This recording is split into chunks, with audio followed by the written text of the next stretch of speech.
I thought I'd play word association with you tonight.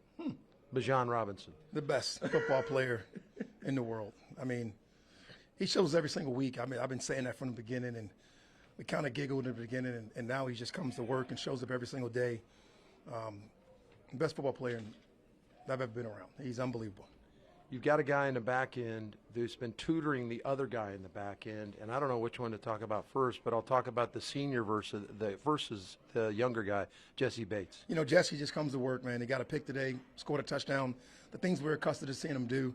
You know, I watched him throughout the year get accustomed to the defense, find his way, you know, go out there and make big-time plays for us, communicate at a very high level, got it across the board to his young fella, and his young fella's just balling.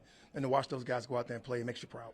A young guy that you and your staff saw, Terry and his staff went and saw as well, Xavier Watts. Yeah, we got fortunate, right? We traded and up back to the first round, was able to get James Pierce. They gave us a third-round pick and ended up being Xavier Watts. So we feel like we got 3 first-rounders in one draft, and these guys really came to play, and they're playing at a very high football level. Raheem, you just beat the team that I think a lot of people feel like has a real chance to go win the Super Bowl, and they still do because they got a chance to play in the playoffs.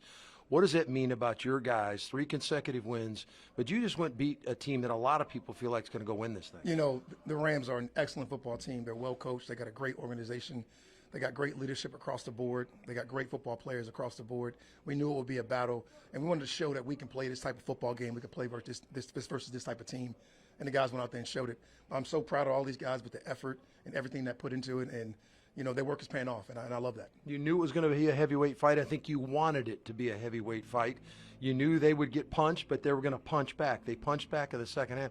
Do you guys have to make it so close? I love it, man, because that's what football's about, right? We talk about the one-possession games that we got to win. If we're fortunate enough to win some of those earlier, we'd be in a better situation. And to learn how to do those things is a process. And the guys are learning, they're picking it up, they're understanding, and that was a great example tonight. Congrats on the W. Thank you.